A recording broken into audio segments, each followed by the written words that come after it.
जय हिंद साथियों, स्वागत है आपका self study classes Vishwamit Jain YouTube channel और दोस्तों ऐप में। दोस्तों बहुत सारे स्टूडेंट को ऐप डाउनलोड नहीं करते बन रहा है या फिर कर भी लिया है तो कोर्स भी नहीं देख पा रहे हैं। तो मैं आज उनको बता दूं कि ये जो सेल्फ स्टडी क्लासेस इस प्रकार से जब आप प्ले स्टोर से करते हैं तो ये आपका वेल जो है आइकन उसमें लगा हुआ है ना। तो इस प्रकार से सेल्फ स्टडी क्लासेस आपको सर्च करना है और ऐसे आइकन में आपको ऐप मिलने वाला है। ठीक है, तो दोस्तों हम देखें कि प्ले स्टोर में आपको इस प्रकार से दिखेगा ये सेल्फ स्टडी क्लासेस। ठीक है, ये प्ले स्टोर में आपको सेल्फ स्टडी क्लासेस का ऐप दिखने वाला है। ठीक है, ये इमेज उसमें डली है, ये आइकन, ये लोगो उसमें डला है। ठीक है, अब दोस्तों इसको इंस्टॉल करना है, यहां से आप इंस्टॉल करेंगे। ठीक है, अब इंस्टॉल करेंगे तो वहां पर आपको नंबर मांगेगा, जीमेल नंबर मांगेगा, तो आपको ओटीपी आएगा, तो आप रजिस्टर करके आगे बढ़ेंगे। जय हिंद साथियों, स्वागत है आपका सेल्फ स्टडी क्लासेस ऐप में और दोस्तों यूट्यूब चैनल में। दोस्तों अगर अभी तक आपने सेल्फ स्टडी क्लासेस का ऐप डाउनलोड नहीं किया तो आज ही सेल्फ स्टडी क्लासेस का ऐप जरूर डाउनलोड करें। ठीक है, हिंदी साहित्य का संपूर्ण कोर्स लॉन्च किया गया दोस्तों सेल्फ स्टडी क्लासेस ऐप में। आप मास्टर कैडर एग्जाम की तैयारी कर रहे हैं, टीजीटी, पीजीटी, जूनियर टेट या हिंदी साहित्य से संबंधित किसी भी एग्जाम की तैयारी कर रहे हैं तो सेल्फ स्टडी क्लासेस ऐप आपके लिए दोस्तों बहुत ही बढ़िया ट्रिकी कोर्स लॉन्च किया गया है। विस्तृत अध्ययन जहां पर आपको टॉपिक वाइज टेस्ट और लाइव क्लासेस सारी चीज, डाउट सॉल्यूशन सब कुछ मिलता है, तो जरूर डाउनलोड करें। और दोस्तों आज हम डाउट से जो क्लियर की क्लास लेकर आते हैं, इसी प्रकार से आज हमारी ये 6वीं क्लास है, इसको हम देखते हैं। आपसे पूछा जाता है ढोला मारूरा दोहा के रचनाकार कौन है। ढोला मारूरा दोहा के रचनाकार कौन है। अब दोस्तों ये डाउट्स नंबर 1, यहां पर आपकी दो चीजें मिलती हैं, एक तो कल्लोल कवि और दूसरा कौशल लाभ।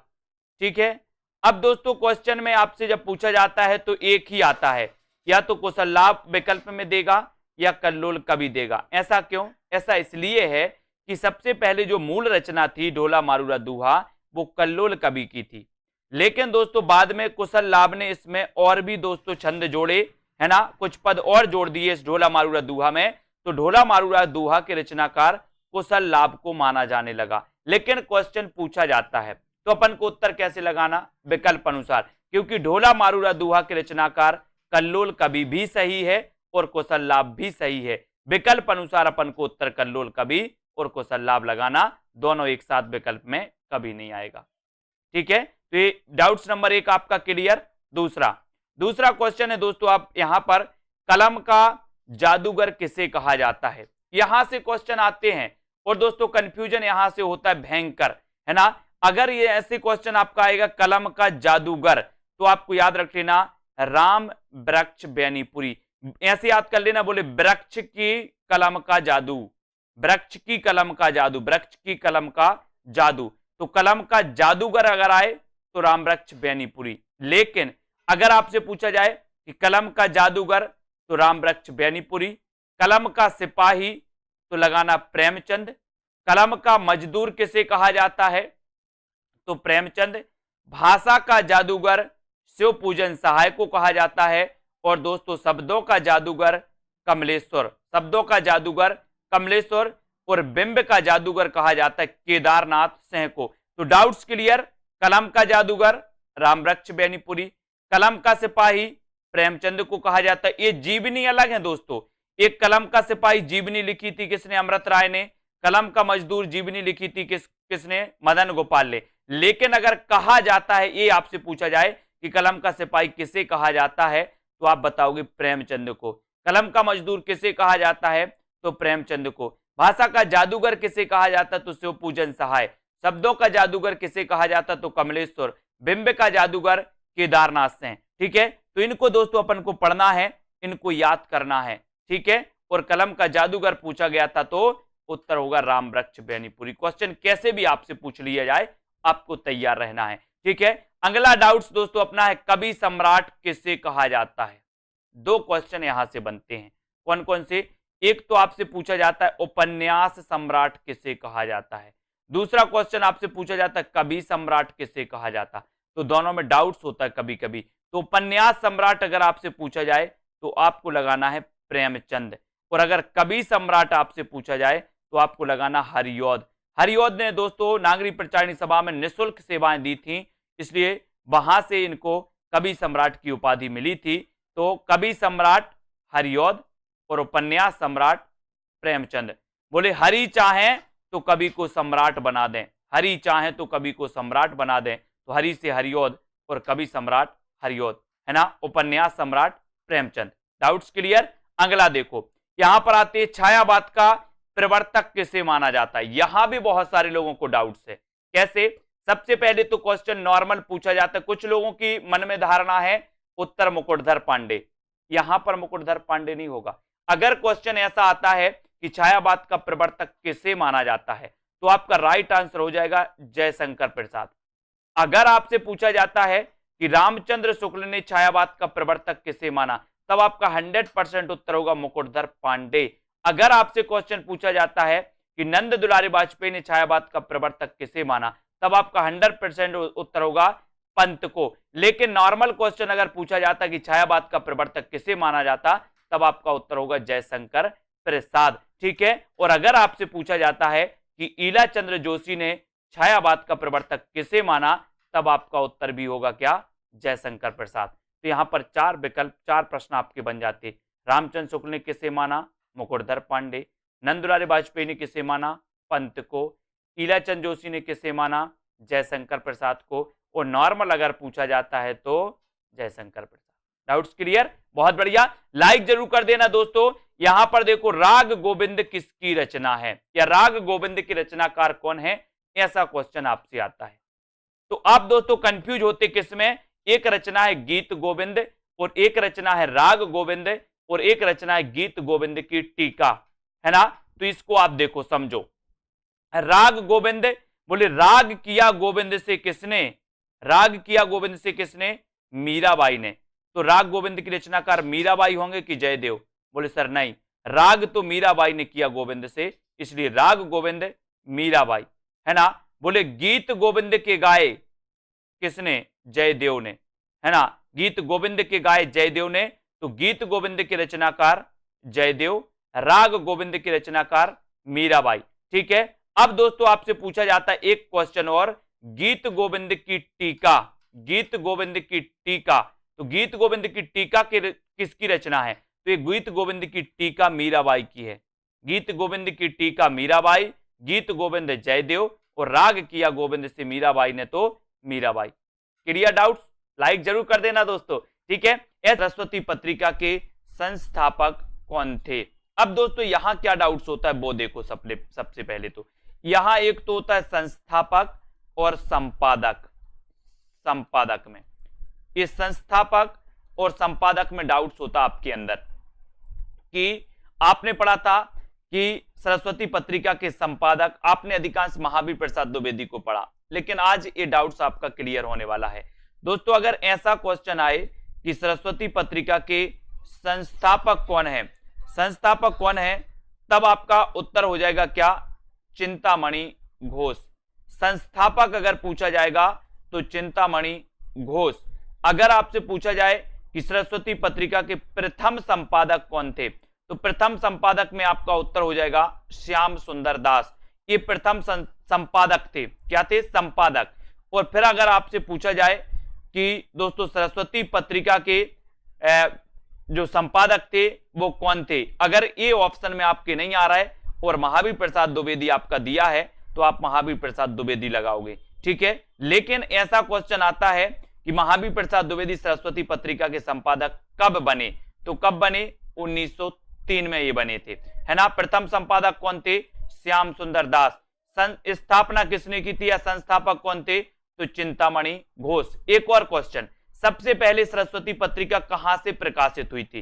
तो सबसे पहले दोस्तों एक काशी से प्रकाशित हुई थी। याद रख लेना, आपके ऑप्शन में प्रयाग आएगा, है ना, लेकिन ये सबसे पहले काशी में और फिर उसके बाद प्रयाग से। ठीक है। तो ये भी आपको याद रख लेना। तो सरस्वती पत्रिका के संस्थापक कौन थे? चिंतामणि घोष। डाउट्स नंबर 1 आपका क्लियर, है ना। अब दोस्तों यहां पर आप बात करते हैं कि प्रेम और रोमांस का कवि किसे कहा जाता है।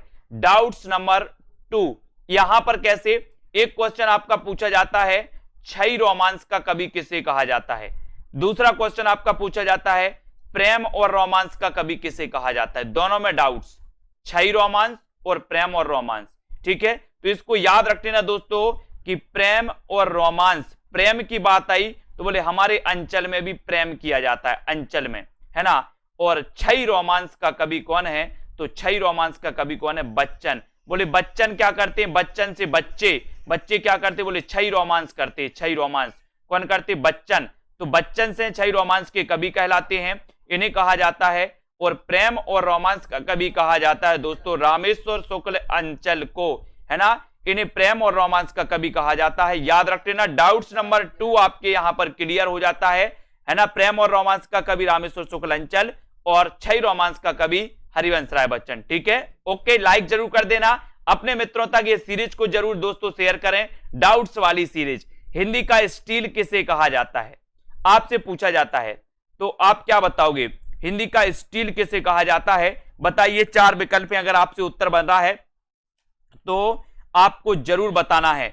यहां से 2 क्वेश्चन आते दोस्तों, एक तो आता है एडिशन, हिंदी का एडिशन किसे कहा जाता है, और एक आता है हिंदी का स्टील किसे कहा जाता है, दोनों में कंफ्यूजन होता है।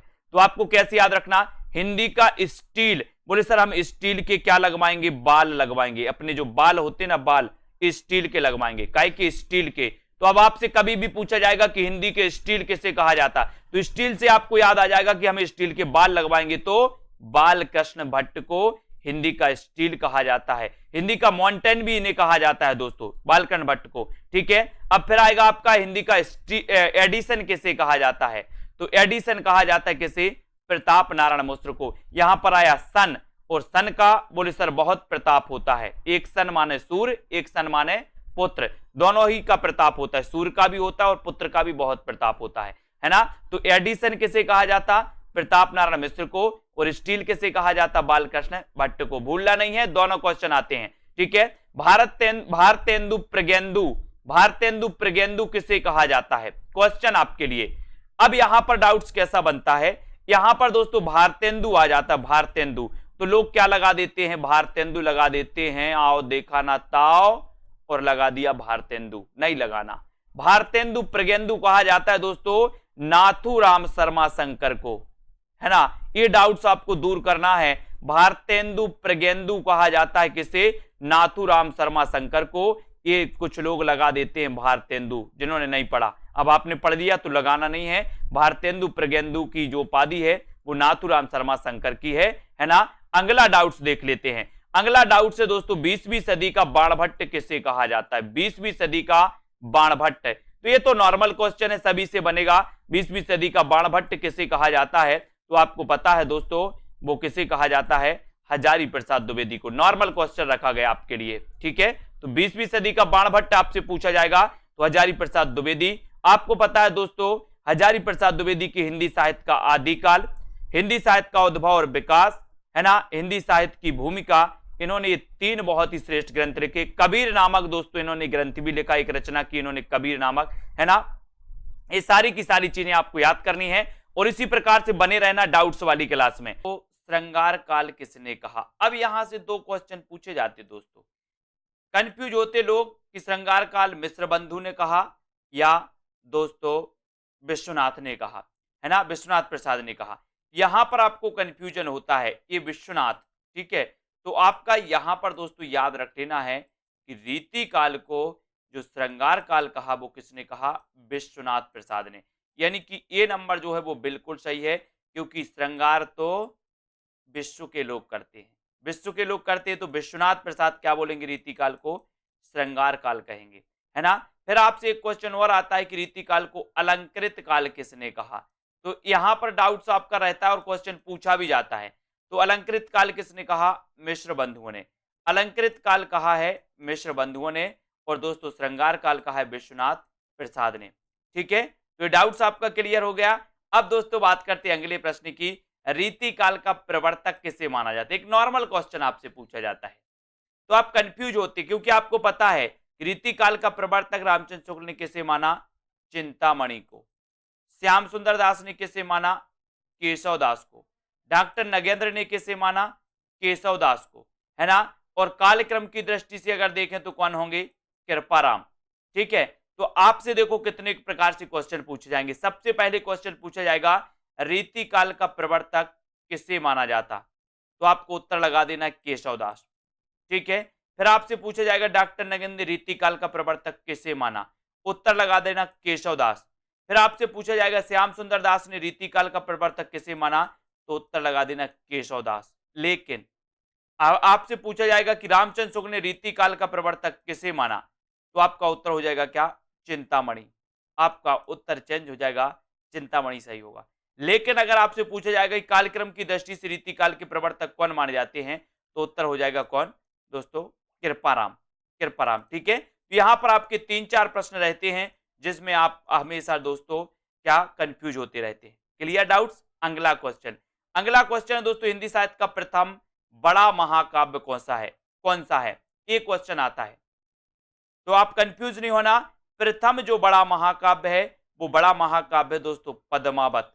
आपसे क्वेश्चन आता है कि हिंदी का प्रथम महाकाव्य कौन सा है, उत्तर होता है पृथ्वीराज रासो। लेकिन आपसे क्वेश्चन आता है कि हिंदी का प्रथम प्रमाणिक महाकाव्य कौन सा है, तो पद्मावत। हिंदी का प्रथम बड़ा महाकाव्य कौन सा है, तो पद्मावत, है ना। खड़ी बोली का प्रथम महाकाव्य कौन सा है, तो प्रिय प्रवास, है ना। ये भी आपको याद रख लेना। तो यहां से याद रख लेना दोस्तों, हिंदी का प्रथम महाकाव्य पृथ्वीराज रासो, रचनाकार चंद्रवरदाई। हिंदी का प्रथम प्रमाणिक महाकाव्य पद्मावत, रचनाकार जायसी, है ना। हिंदी खड़ी बोली का प्रथम महाकाव्य प्रिय प्रवास, रचनाकार हरिऔध। हरिऔध। ठीक है, ये भी आपको याद रख लेना। यहां से आपके जो क्वेश्चन है वो क्या हो जाती है, क्लियर। ये डाउट्स वाले प्रश्न आपसे पूछे जाते हैं। अगला क्वेश्चन, अनित्य किसकी रचना है, अनित्य रचना बताना है दोस्तों। तो यहां पर आपको बताना है कि अनित्य के रचनाकार कौन है। तो यहां पर दो लोगों की रचना है दोस्तों अनित्य, है ना। तो एक तो बदी उज्जमा की और एक मृदुला गर्ग की। तो यहां पर आपको याद रख लेना कि जो बदी उज्जमा है इनकी अनित्य क्या है, कहानी। इनकी अनित्य क्या है, कहानी। जबकि मृदुला गर्ग का ये क्या है, उपन्यास है। तो अगर आपसे नॉर्मल क्वेश्चन पूछा जाए कि अनित्य किसकी रचना है, तो दो में से आपको कोई एक विकल्प मिलेगा। आपसे पूछा जाए अनित्य कहानी के रचनाकार कौन है, तो आपका उत्तर हो जाएगा बदी उज्जमा। अनित्य अनित्य उपन्यास की रचनाकार कौन है, तो आपका उत्तर हो जाएगा मृदुला गर्ग। ठीक है, ये आपको याद रख लेना। बदी उज्जमा की अनित्य कहानी है, मृदुला गर्ग की अनित्य ये क्या है, उपन्यास है। ठीक है, अगला क्वेश्चन देख लेते हैं दोस्तों, पीली आंधी उपन्यास किसका है। अगर इस प्रकार से क्वेश्चन आपका आता है पीली आंधी उपन्यास, तो मैंने कई बार आपको बताया, बोले सर जब सरसों फूलता है खेतों में, खेतन में जब सरसों फूलता है तो ऐसा लगता है मानो पीली आंधी आ गई हो। कहां पे, खेतन में। खेतन में तो खेतान, पीली आंधी कहां आती, बोले सर खेतन में। तो पीली आंधी उपन्यास किसका होगा, खेतन का, प्रभा खेतान का। लेकिन एक क्वेश्चन और आता है दोस्तों, काली आंधी। काली आंधी किसका उपन्यास है, तो काली आंधी कमलेश्वर। का से काली और का से कमलेश्वर। याद रख लेना, कंफ्यूज नहीं होना। पीली आंधी और काली आंधी, पीली आंधी कहां आएगी, खेतन में तो खेतान, और काली आंधी का से काली आंधी, का से कमलेश्वर। ठीक है, तो काली आंधी उपन्यास किसका है, कमलेश्वर को। ठीक है, तो ये तो थे दोस्तों आपके डाउट्स वाले प्रश्न। ऐसे अनेकों वीडियो आएंगे। किसकी रचना है, 4 विकल्प है, महादेवी वर्मा की, दिनकर, प्रतिभा अग्रवाल या फिर अलका सरावगी। अब ऐसा अगर क्वेश्चन आता है तो कई लोग कंफ्यूज होते, कैसे कंफ्यूज होते हैं। डाउट्स नंबर 1, रश्मि और रश्मि रथी, है ना। तो रश्मि तो यहां पूछा गया, तो यहां तो उत्तर आपका महादेवी वर्मा हो जाएगा। लेकिन यहां पर रश्मि रथी पूछा जाता तो उत्तर दिनकर होता। याद रख लेना, कई लोग कंफ्यूज होते रश्मि और रश्मि रथी में। तो रश्मि महादेवी वर्मा जी की रचना है और ये महादेवी वर्मा जी की बौद्ध धर्म से प्रभावित रचना है। कई बार ऐसा भी पूछा जाता है कि महादेवी वर्मा की कौन सी रचना बौद्ध धर्म से प्रभावित है, तो ये रश्मि रचना है महादेवी जी की। ठीक है, बाकी रश्मि रथी किसकी रचना है, दिनकर की। डाउट्स नंबर 1 क्लियर है ना। अब बात करते हैं दोस्तों डाउट्स नंबर 2 की, पिता कहानी के लेखक कौन है। दोस्तों ये 3 लेखकों के द्वारा एक कहानी लिखी गई, जिनमें देखें अपन ज्ञान रंजन की भी पिता कहानी है, महीप सिंह की भी पिता कहानी है, और धीरेन्द्र अस्थाना की भी दोस्तों पिता कहानी है। तो आपको याद रख लेना, बोले पिता ज्ञान देते हैं तो ज्ञान रंजन, है ना। महीप रहते या समीप रहते हैं, ऐसे कर लेना, महीप या समीप रहते हैं पिता, तो महीप सिंह की भी दोस्तों क्या है ना, ये पिता कहानी है। धीरेन्द्र अस्थाना, और दोस्तों धीरे धीरे पिता हमारा क्या करते हैं, ज्ञान बढ़ाते हैं, है ना, हमारा पालन पोषण करते हैं। तो धीरेन्द्र अस्थाना की भी पिता कहानी, तीनों की है, कंफ्यूज नहीं होना कभी, कहानी है और है ना। ज्ञान रंजन जी की पिता कहानी, महीप सिंह की पिता कहानी है, और धीरेन्द्र अस्थाना की भी पिता कहानी है। ठीक है, तो अब आपसे पूछा जाएगा पिता कहानी के लेखक कौन है, तो इन तीन में से एक विकल्प आपके सामने आएगा, उसमें उत्तर आपको टिक करना होगा। ठीक है, डाउट्स नंबर 2 आपका क्लियर। बढ़ते हैं दोस्तों अगले क्वेश्चन की ओर। वसीयत नाटक के लेखक कौन है, वसीयत नाटक। अब यहां भी दोस्तों डाउट्स आपके लिए होता है, क्योंकि ये जो वसीयत नाटक है, ये वसीयत नाटक दो लेखकों का है, एक तो भगवती चरण वर्मा और दूसरे नाग बोडस। ठीक है, तो आपसे जब पूछा जाएगा कि वसीयत नाटक के लेखक कौन है, तो या तो भगवती चरण वर्मा आपके ऑप्शन में होगा या फिर नाग बोडस आपके ऑप्शन में होगा। ठीक है, दोनों ऑप्शन में नहीं आएगा। आपको याद रख लेना कि वसीयत नाटक के लेखक कौन है, भगवती चरण वर्मा और नाग बोडस। बोले नाग की वसीयत भगवती को सौंप दी, नाग की वसीयत किसको सौंप दी, भगवती को। तो नाग बोडस और भगवती चरण वर्मा दोनों का नाटक है वसीयत। ठीक है, तो डाउट्स नंबर 3 क्लियर है ना। अगला क्वेश्चन है दोस्तों, अगला जो अपना डाउट्स है, तीसरा हाथी नाटक के लेखक कौन है।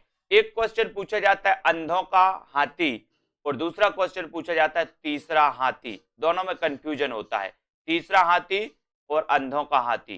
ठीक है, तो यहां से याद रख लेना तीसरा हाथी ये दोस्तों किसका है, रमेश बख्शी का, ये रमेश बख्शी का नाटक है, जबकि अंधों का हाथी जो नाटक है वो शरद जोशी का है। अब याद रख लेना, बोले अंधों का हाथी जोश में आ गया, अंधों का हाथी काय में आ गया, जोश में आ गया, है ना। और तीसरा हाथी है, बोले रमेश बख्शी का ये तीसरा हाथी है ना। एक हाथी, दो हाथी, तीसरा हाथी, तो रमेश बख्शी का तीसरा हाथी है। ठीक है, शरद जोशी अंधों का हाथी। ठीक है, तो क्लियर। डाउट्स नंबर आपसे पूछा जाएगा तीसरा हाथी के रचनाकार कौन है, तो आप उत्तर लगा देना रमेश बख्शी। आपसे पूछा जाएगा अंधों का हाथी की रचनाकार कौन है, तो आप उत्तर लगाना शरद जोशी। ठीक है, बात कर लेते हैं दोस्तों, और एक और है दोस्तों पागल हाथी। पागल हाथी एक लघु कथा है प्रेमचंद जी की, पागल हाथी। ठीक है, तो पागल हाथी को भी आपको याद रख लेना। अब एक क्वेश्चन और पूछा जाता है दोस्तों, डाउट्स नंबर 5, अभिमान मेरु किसे कहा जाता है, कई बार पूछा गया। अब दोस्तों यहां पर एक तो मेरु आ गया, मेरु, तो बहुत सारे लोग क्या लगा देते हैं, मेरु तुंग लगा देते हैं, लेकिन ऐसा नहीं करना। अभिमान मेरु, पुष्पदंत ने स्वयं को अभिमान मेरु कहा था, है ना, पुष्पदंत ने स्वयं को क्या कहा था, अभिमान मेरु कहा था। तो अभिमान मेरु कहा जाता है पुष्पदंत को, है ना। अपभ्रंश का भवभूति कहा जाता है पुष्पदंत को, याद रख लेना। इनकी एक रचना आपने पढ़ी होगी दोस्तों, महापुराण दोस्तों, जिसमें 63 सलाका पुरुषों का वर्णन किया गया है। तो पुष्पदंत को अभिमान मेरु कहा जाता है, ना कि मेरु तुंग को। कंफ्यूज नहीं होना, यहाँ मेरु आया तो बहुत सारे, लगभग मान के चलो कि 50% लोग तो मेरु तुंग लगा कर आते, जिनको नहीं पता होता। ठीक है, तो दोस्तों इसी प्रकार से उत्तरार्ध भक्तमाल के रचनाकार कौन है। अब दोस्तों यहां पर देखो कितने डाउट्स होते हैं। आपसे एक क्वेश्चन पूछा जाता है भक्तमाल की रचनाकार कौन है, फिर पूछा जाता है उत्तरार्ध भक्तमाल के रचनाकार कौन है, फिर पूछा जाता है भक्तमाल के टीकाकार कौन है, फिर पूछा जाता है नव भक्तमाल के रचनाकार कौन है। चारों रचनाओं में आप कंफ्यूज होते हो, लेकिन याद रख लेना ये उत्तरार्ध भक्तमाल की जो रचनाकार हैं वो भारतेंदु हैं, है ना। याद रख लेना, बोले भारत में भक्तों के उत्तर देते हैं भगवान, भक्तों के उत्तर, है ना, तो भारतेंदु हो जाएगा। अगर भक्तमाल अकेला आपसे पूछा जाए तो नाभादास सही हो जाएगा। ठीक है, भक्तमाल के टीकाकार कौन है, तो उत्तर हो जाएगा क्या, प्रियादास। और आपसे पूछा जाए कि नव भक्तमाल के रचनाकार कौन है, नव भक्तमाल के, तो आप राधा चरण गोस्वामी लगा देना। ठीक है, राधा चरण गोस्वामी।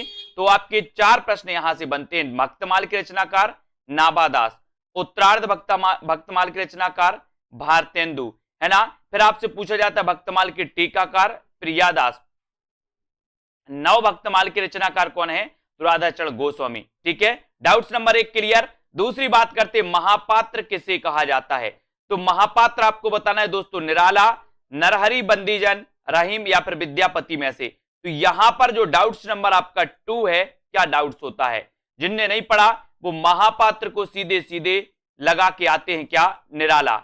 लेकिन आपको पता है कि निराला को महापात्र नहीं महाप्राण कहा जाता है।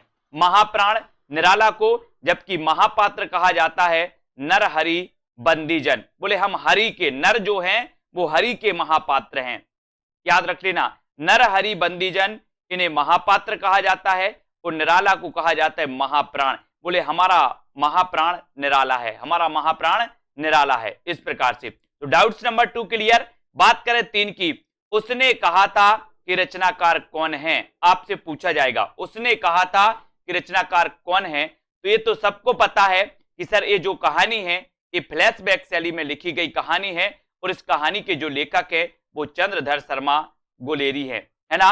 उसने कहा था, बुद्धू का कांटा और सुखमय जीवन, इनकी ये 3 प्रसिद्ध कहानियां मानी जाती हैं चंद्रधर शर्मा गुलेरी की। जबकि दोस्तों उसने नहीं कहा था कि रचनाकार कौन है, शैलेश मटियानी। कभी कभी आपसे पूछा जाए उसने नहीं कहा था कि रचनाकार कौन है, तो आप कहोगे यार कि ये वो ही पूछा होगा, उसने कहा था, लेकिन ये गड़बड़ हो गया होगा, परीक्षक ने, प्रिंट करने वाले ने नहीं लिख दिया, अपन तो उत्तर सही लगाएं, है ना। तो ये उसने नहीं कहा था, ये दोस्तों रचना शैलेश मटियानी की, और तुमने कहा था एक रचना नागार्जुन की। तो 3 डाउट्स वाले क्वेश्चन, उसने कहा था चंद्रधर शर्मा गुलेरी, उसने नहीं कहा था शैलेश मटियानी, तुमने कहा था नागार्जुन। ठीक है, क्लियर। चौथा क्वेश्चन अपन देखते हैं दोस्तों, आदिकाल को चारण काल किसने कहा। कई बार क्वेश्चन पूछा जाता है और डाउट्स में बहुत सारे लोग दोस्तों क्या कर देते, गलत कर देते हैं। तो आदिकाल को चारण काल दोस्तों 2 विद्वानों ने कहा है, एक तो रामकुमार वर्मा ने और दूसरा गिरियर्सन ने। तो अब आप कंफ्यूज नहीं होना, विकल्प में एक ही आएगा, या तो रामकुमार वर्मा आपसे दिया जाएगा या फिर गिरियर्सन आपको दिया जाएगा। ठीक है, तो आदिकाल को चारण काल रामकुमार वर्मा ने भी कहा है और गिरियर्सन ने भी कहा है। ठीक है, क्लियर। आगे देखते हैं दोस्तों, चरणों में गिरे, बोले राम के चरणों में गिरे, तो राम से रामकुमार वर्मा और गिरे से गिरियर्सन, दोनों ने कहा है चारण काल, आदिकाल को। ठीक है, डाउट्स नंबर 5, जो सबसे खतरनाक क्वेश्चन है दोस्तों, है ना, ये क्वेश्चन सबसे खतरनाक है। स्वर्ण युग और स्वर्ण काल, लोग बहुत कंफ्यूज होते हैं, हम भी कंफ्यूज हो जाते हैं, है ना। तो स्वर्ण युग किसने कहा और स्वर्ण काल किसने कहा, तो यहां याद रख लेना दोस्तों, ये मैंने आपको सुधार के दिया है कि स्वर्ण युग जो कहा है वो कहा है श्याम सुंदर दास ने, और स्वर्ण काल जो कहा है वो स्वर्ण काल कहा है किसने, गिरियर्सन ने। इसको आपको याद रख लेना है। बोले स्वर्ण के काल में गिरे, स्वर्ण के काल में गिरे, ऐसे याद रख लेना आपको। स्वर्ण के काल में गिरे, तो गिरे से बनेगा गिरियर्सन स्वर्ण काल, और श्याम सुंदर स्वर्ण युग, है ना। बोले श्याम सुंदर का जो युग था वो श्याम सुंदर युग था, स्वर्ण युग था। श्याम सुंदर का युग कैसा था, सुंदर युग था। ठीक है, तो स्वर्ण युग कौन कहेगा, श्याम सुंदर दास। और क्या, स्वर्ण के काल में गिरे, स्वर्ण के काल में गिरे तो गिरियर्सन। ये डाउट्स वाला क्वेश्चन दोस्तों मैंने ये सुधार के आपको दिया है, ये वीडियो इसको देख लेना और सुधार लेना, ये बिल्कुल सही है। ठीक है, स्वर्ण युग किसने कहा, श्याम सुंदर दास ने, और स्वर्ण काल किसने कहा, गिरियर्सन ने। ठीक है, कंफ्यूज नहीं होना, वीडियो को लाइक कर देना, और दोस्तों जो भी डाउट्स लगे आप जरूर बताइएगा, उन डाउट्स को भी हम दोस्तों वीडियो में लेकर के आएंगे। जिनको भी डाउट्स जिस क्वेश्चन में लगता है जो आपको याद नहीं हो पाते हैं या डाउट्स वाले कोई क्वेश्चन आपके हों, वो कमेंट में आप लिखिए, वीडियो में हम लेकर के आएंगे, आपको बताएंगे। ठीक है, तो वीडियो को लाइक और शेयर आपको जरूर करना है दोस्तों, और इसी प्रकार से बने रहें, लाइक शेयर करें। सेल्फ स्टडी क्लासेस के दोस्तों coaching app self study classes से जुड़ जाइए, उसको दोस्तों डाउनलोड कर लीजिए। ठीक है, तो आज के इस वीडियो के लिए बस इतना ही। जय हिंद। दोस्तों बहुत सारे स्टूडेंट को ऐप डाउनलोड नहीं करते बन रहा है, या फिर कर भी लिया है तो कोर्स भी नहीं देख पा रहे हैं। तो मैं आज उनको बता दूं कि ये जो सेल्फ स्टडी क्लासेस इस प्रकार से जब आप प्ले स्टोर से करते हैं तो ये आपका वेल जो है आइकन उसमें लगा हुआ है ना। तो इस प्रकार से सेल्फ स्टडी क्लासेस आपको सर्च करना है और ऐसे आइकन में आपको ऐप मिलने वाला है। ठीक है, तो दोस्तों हम देखें कि प्ले स्टोर में आपको इस प्रकार से दिखेगा ये सेल्फ स्टडी क्लासेस। ठीक है, ये प्ले स्टोर में आपको सेल्फ स्टडी क्लासेस का ऐप दिखने वाला है। ठीक है, ये इमेज उसमें डली है, ये आइकन, ये लोगो उसमें डला है। ठीक है, अब दोस्तों इसको इंस्टॉल करना है, यहां से आप इंस्टॉल करेंगे। ठीक है, अब इंस्टॉल करेंगे तो वहां पर आपको नंबर मांगेगा, जीमेल नंबर मांगेगा, तो आपको ओटीपी आएगा, तो आप रजिस्टर करके आगे बढ़ेंगे।